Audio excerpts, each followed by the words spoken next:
Peace and blessings. This is Nubia I of the Blackberry Beauty Holistic Academy, Ancient African Healing for the Modern Sister.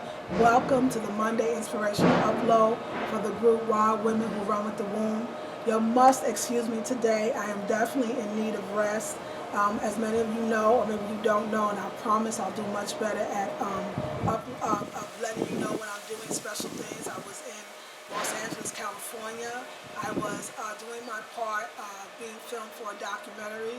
It's a film by a wonderful brother. Many of you know him, Lennon Honor. He specializes in black male-female relationships and the importance of fatherhood, and he's just a fantastic person. He's married to a wonderful woman named Aida Honor, and she is such a queen. I got to meet her for the first time. But of course, we drove down there, and for those that are not familiar with the landscape of California, we are in Northern California, which is Oakland and other cities, the Bay Area, and Los Angeles is in Southern California. And so there is a time, hours away, if you will, and it took us, we drove down there, and it was a lot of rain in the Bay, and so it took us time to get there. So it was a 5-hour drive, and we stayed Friday, we filmed Saturday, we came back Sunday, we had to drive again, coming back, again the rain was another 5.5 hours, so you know how exhausting it is to drive that long and that far. And then, we were there to work, and so yes, I'm really needing rest, but it doesn't matter right now. I feel in front of you, I'm home, and so I wanted to at least give you the Monday Inspirational Upload. And of course, we are in the series called Word, Sound, and Power. And it was interesting. So the film that I was doing in the documentary in Los Angeles, it was called The Critical Analysis of NWA. And really the lyrics of NWA, for those that are not familiar, they were a rap group that came out of Compton. They really started this idea, or they used them to coin the term gangster rap. And a lot of the lyrics are very much about bitch and hoe, and very degrading in language to women. And so the documentary was really documenting the effect of words on black-female relationships. Is there an effect? The words on a black woman's self-esteem, a black woman's sexuality, a black woman in motherhood. And it was very poignant, but it was also very timely, because where am I right now in Word, Sound, and Power? Why did I just get to ask to do an interview and a film for critical analysis of the lyrics of NWA? I mean, like, that's what I want to tell you. There is no accident. There is no coincidences in the universe. Every time we get into a series, your life will reflect that series. The universe is constantly giving you opportunities to be able to use what you're learning in this intensive to heal yourself. And the questions that the brother asked in the documentary, they were all for me. And because of this group, Wild Women Who Run with the Womb, I was able to answer those with confidence and surety, because I understood the things that we've been through. I know how Word, Sound, and Power affects us, affects our self-esteem, affects the love that we have for ourselves. Well, I want to talk about that a little more, about the media and our words and how that it really does affect us, and what we can do, to eradicate those kind of words and sound and power coming in from things that we actually can control, right? We can control what we watch. We can control the music that we listen to, right? We can control the people around us, in a lot of ways, and what they say, the places we hang out in, And it was really beautiful, not just to do my part in the movie, but to listen to the other sisters and their take on it. It was very eye-opening, and I'm full of life and magic and wonder. It was beautiful. But today, there was a question that came up in my other group, the intensive is all about the womb. And somebody asked, do you really believe that media has an effect on what we think? And as womb goddesses, should we really be careful about the words we speak? Somebody asked about, do you think using curse words can be damaging to our wombs and ourselves? And someone else also about is it really affecting what we bring into our lives, how we manifest, how our health is? Does it affect us? And I say, of course it does. Let me tell you why. I say it's not just the words. right? But let's talk about even when men watch the Super Bowl or sports in general. It doesn't even have to be the Super Bowl. It can be any sport game. Do you understand the things they say? They be like, we lost. They not talking about themselves. They not even in the game playing. They talking about the team. If they're a Viking fan, I don't even know the Viking, but I know that's a team somewhere. They be like, yo, we lost, or we won, or we kicked your butt. You're already equating yourself with somebody that you don't even know, a team that you don't play for. Matter of fact, you probably don't play sports at all, but you're so emotionally charged and emotionally connected to that team that you even get upset when they lose and exuberant when they win and you know, over masculine when they even when they win. There's a cockiness in that, and you start to become part of something that you're not. But your body, your mind, your soul, your spirit, your vibrational frequency is connecting to what you're feeling, and it's bringing you all this extra hyper aggression, you know, hyper masculinity, and all this stuff that really is detrimental to you, the people around you. Can you imagine a 2-year-old watching their dad react to a play on, you know, when they're watching a sports game, and the guy's like, oh, he's cursing. That child thinks that daddy is angry. That child may even think that daddy's angry with him. That child's trying to figure out, until the child is so conditioned by watching the program that he starts to react in that manner. And that matter, again, that matter sends out a vibrational frequency, and everyone in that has that same one, that's why they get in the car and have an accident, or they be victims or become road rage, or become somebody that is causing road rage. You know, this is why some say that they may even abuse their wives or not pay attention to her. These things really do affect your life, and so you have to be very careful. Even the idea of, you know, maybe a scandal, I didn't see it, but the premise of this woman who is sleeping with a married man, whether he's powerful or he's white or whatever, he's somebody else's man. Now you could say I'm against people, infidelity, right? I'm against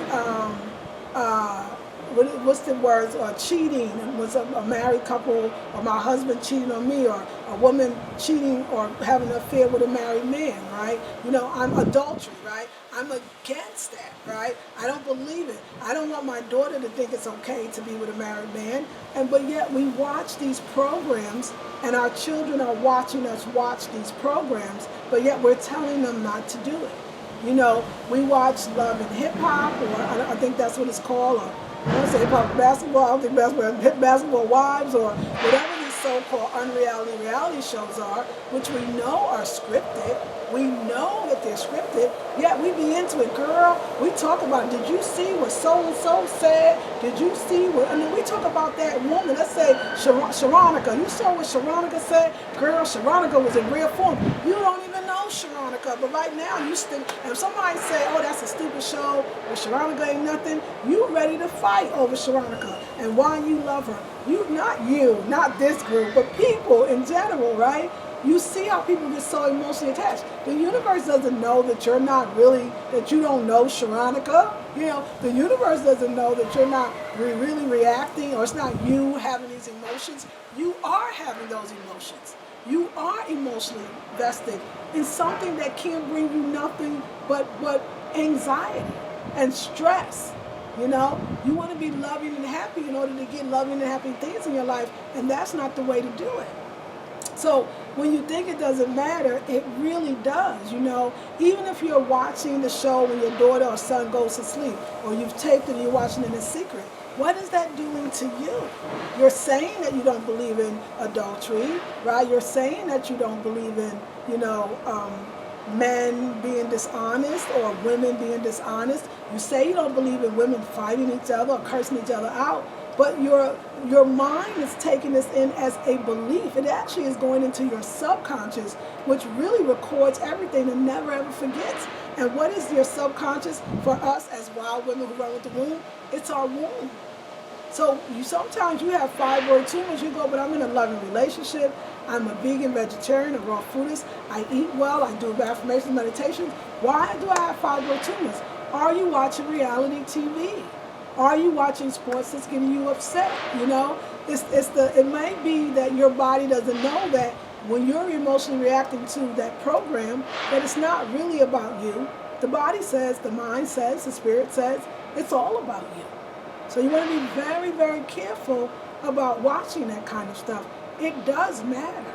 You know, I said, I remember one of the questions that Leonard Allen asked me in the upcoming documentary, The Critical Analysis of NWA, he says, do you think that words have the power to affect you into doing something wrong or negative or so-called bad? And I said, you know, it depends on how strong your mind is. If your mind is strong, and you might hear, you know, you might go to someone's house and they put on an NWA record, even though you don't listen to it, that's probably not going to affect you. If anything, you're probably going to say, turn it off, or you're going to make an excuse to leave, or you're going to explain to them why that is not a positive reflection of our people and how detrimental it is. So your mind is strong. But if you keep listening to it, and after a while you start to like it, you know how we hum tunes that we can't even stand the song, but the radio plays it over and over again, and then we start talking about it, humming it, and be like, oh my God, I hate that song. Why am I singing it? We know that even the strongest mind, it can get into it. But if your mind is strong in the first place, you probably won't be hanging out with people that listen to songs that have lyrics like that. But so there's no real exception. There's no, I'll just watch a little bit of Scandal. I'll just watch a little bit of Empire. I'll just watch a little bit of Love and Basketball, or Love and Hip Hop, or whatever it's called. I'll just watch a little bit of it. It seeps in. So I say, if we're going to use media, because we watch YouTube, and we watch Nubia Eyes videos, right? And we watch other people's stuff, and we can be very choosy and very deliberate about what we watch, because those very same words also have the power to build, right? To encourage, to inspire, to illuminate. And so if we're watching things that constantly tell us that we're beautiful and that we're loved and that our wombs are healthy, we're watching things that tell us about eating good foods, or women having great relationships with each other, particularly black women especially, we are actually using that to rebuild, you know, our whole structure. Sometimes watching fitness videos, somebody telling their story about where they were down and now they're up, so inspiring, encouraging. All of those things are actually good. I say, let's use media to actually to promote goodness, to promote high self-esteem. We don't have to throw it out. Let's not get rid of it. Although I don't know about the TV. I don't have a TV. I don't feel like I need a TV.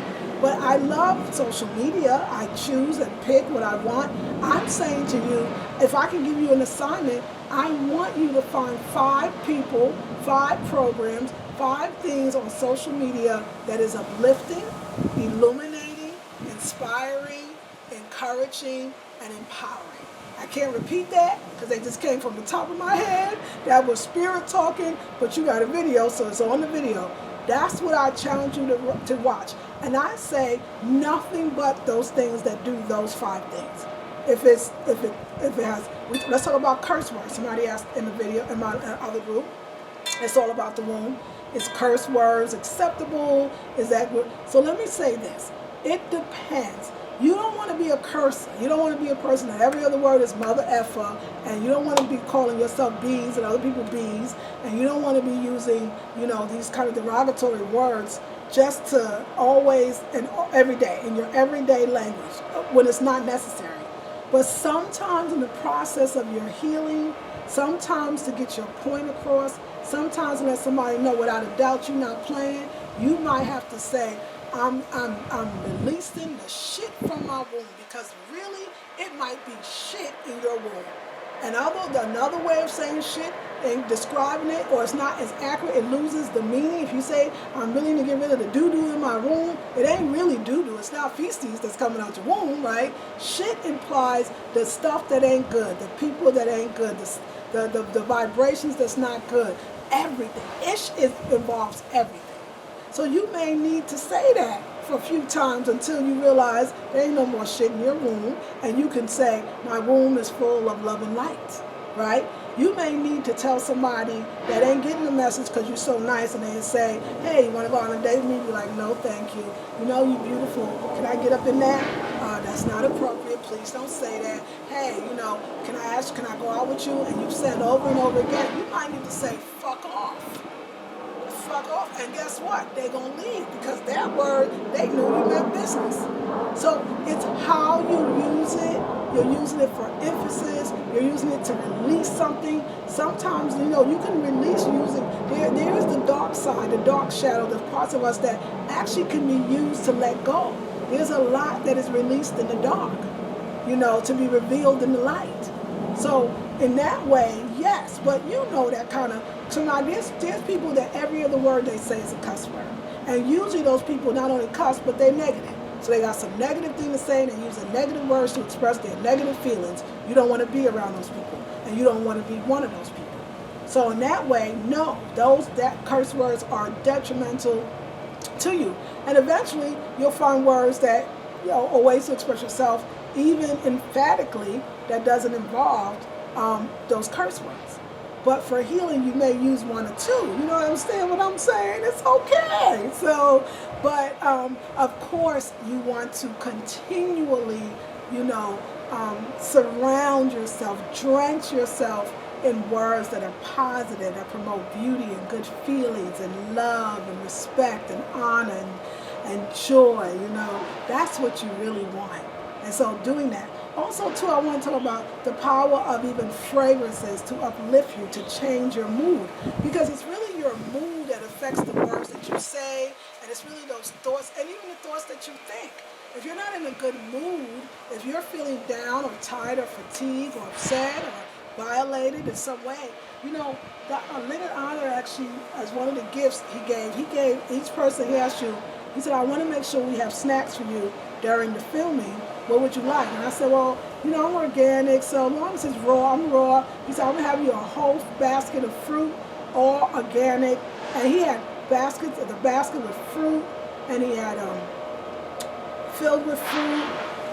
He had raw goodies like raw macaroons and raw kind of candy bars and, energy bars, and it was just beautiful. But he also gave every woman this jasmine plant. Now, I put it out here because I wanted to do the video and show you what I was gifted, but I also brought it out because every time that wind blows right now and that jasmine with it running through my mind, I am just like, I feel so alive, and I feel tranquil, and I feel like I'm floating, and I feel goddessy and feminine and sensual, and I feel happy and joyful. I mean, it just switches that mood around instantly. So fragrant flowers, essential oils, flower essence, things that bring your mood up can affect the words you speak, the thoughts you think. So you want to, even like watching stuff, sometimes we watch things for the cinematography, right? The beauty of the film, the nature that it showed, the way that it flowed, the way it was directed, produced, the photographs, even sounds, the chimes, the sound of it, the reiterating, the ashe, I feel like the chimes are saying ashe, ashe, ashe, ashe. And so the things you look at, the beautiful green of the plants that I'm looking at in the garden right now, the beautiful green plant that's next to me, all of those have a effect on what you do and what you say.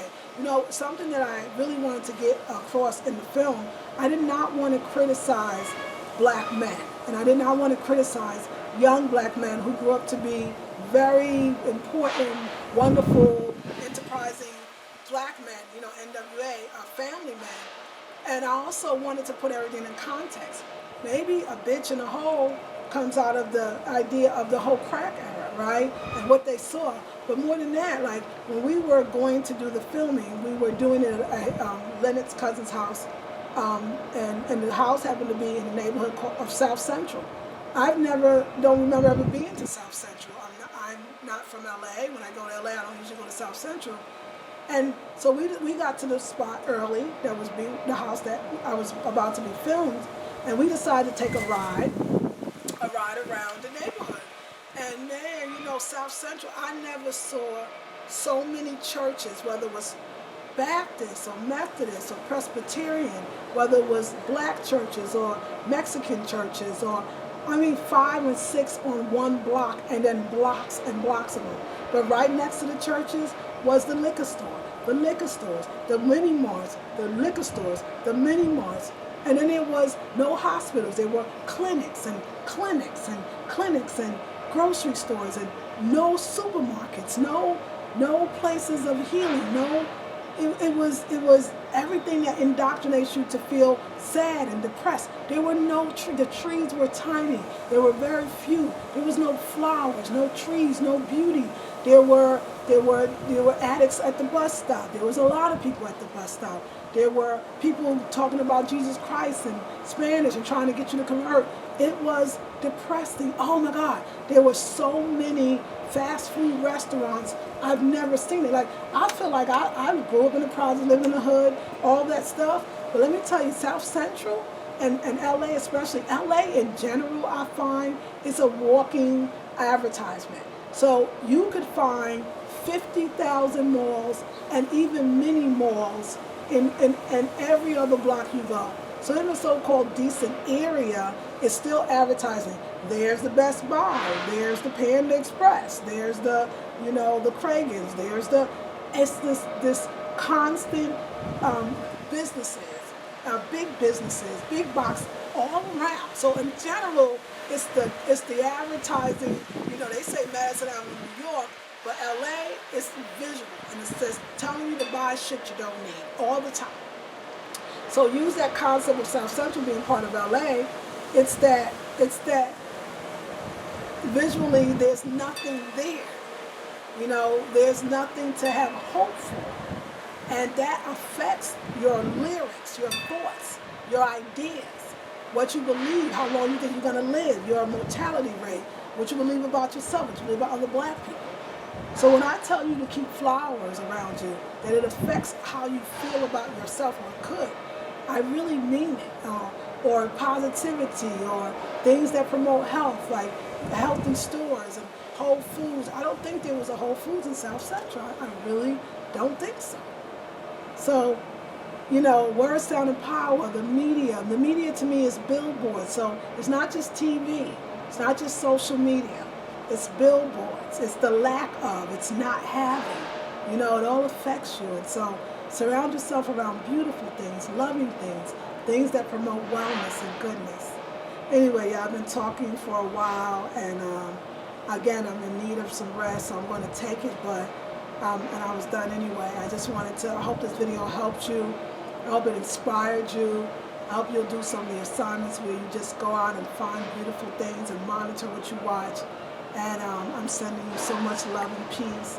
And I'm going to do a YouTube video talking about my experience with Lynn and Honor, and I hope you'll watch the YouTube video as well.